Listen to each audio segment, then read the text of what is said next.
Hello guys, আসসালামু আলাইকুম। Welcome back to my channel. তো কেমন আছেন সবাই? আশা করি আল্লাহর রহমতে অনেক ভালো আছেন। তো আমিও আলহামদুলিল্লাহ অনেক ভালো আছি। তো এখন আমার সামনে যে ঘরটা দেখতে পাচ্ছেন, তো আমি এই ঘরটা তৈরি করতেছি। তো এটাতে আমি মূলত আমার শখের খরগোশগুলো পালন করব, যার কারণে এই ঘরটা তৈরি করতেছি। কারণ আপনারা যারা আমার ভিডিও দেখেন তারা জানেনই আমি যে ঘরটার ভিতরে আমার খরগোশ পালন করতাম, তো সেইখানে এখন কিছু দেশি মুরগি রেখেছি।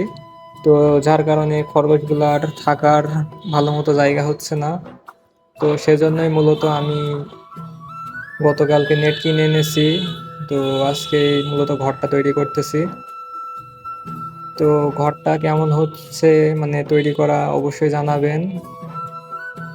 তো ঘরের যে নেটটা দেখতে পাচ্ছেন এটা হলো মানে ছোট সাইজের যে ফাঁকা, সেই ফাঁকা নেটটা। তো এটা হয়তো বা 1/2 ইঞ্চি ফাঁকা নেট। তো এই নেটটা দেওয়ার ফলে খরগোশ টিপটে পড়লে নিচে পড়ে যাবে। তো আমার ঘরের ভিতরে আলাদাভাবে পরিষ্কার করার কোনো প্রয়োজন হবে না। তো তার কারণে মূলত আমি এই নেটটা ইউজ করতেছি।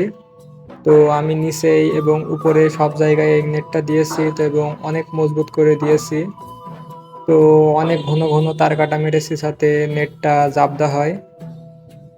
আর এই যে উপরে কাটা 2টা নেট দেখতে পাচ্ছেন, এইগুলো হলো সাইডে। তো আমার মূলত ফ্রেম করা হয়ে গেছে। তো ফ্রেমটা আমি কাঠ দিয়ে করেছি। আর এই যে আপনারা দেখতে পাচ্ছেন যে আমার উপর এবং নিচের 2টা মানে নেট মারা হয়ে গেছে। তো এবার চারিপাশ আমি নেট দিয়ে ঘিরে দেবো। তো চারিপাশ নেট দিয়ে ঘিরে দেওয়ার পর আপনাদেরকে দেখাবো। তো পুরো ভিডিওটা দেখুন। তো এই যে দেখুন আমার মোটামুটি চারিপাশ ঘেরা হয়ে গেছে।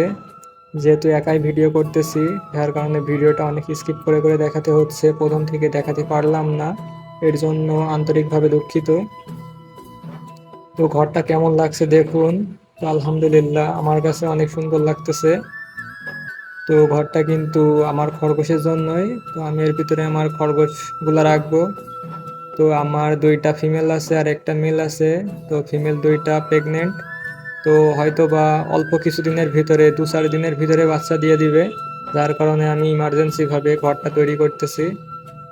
তো ঘরের চারিপাশেও আমি জিরো ফাঁকের যে নেটটা দিয়েছি, কারণ যাতে খরগোশের বাচ্চা হলে বাইরে থেকে কোনো ইঁদুর বা ছোটোখাটো কোনো প্রাণী আক্রমণ করতে না পারে বা বাচ্চাগুলো মেরে ফেলতে না পারে। তার জন্যই মূলত আমি এই যে ছোট ফাঁকের নেটটা দিয়েছি।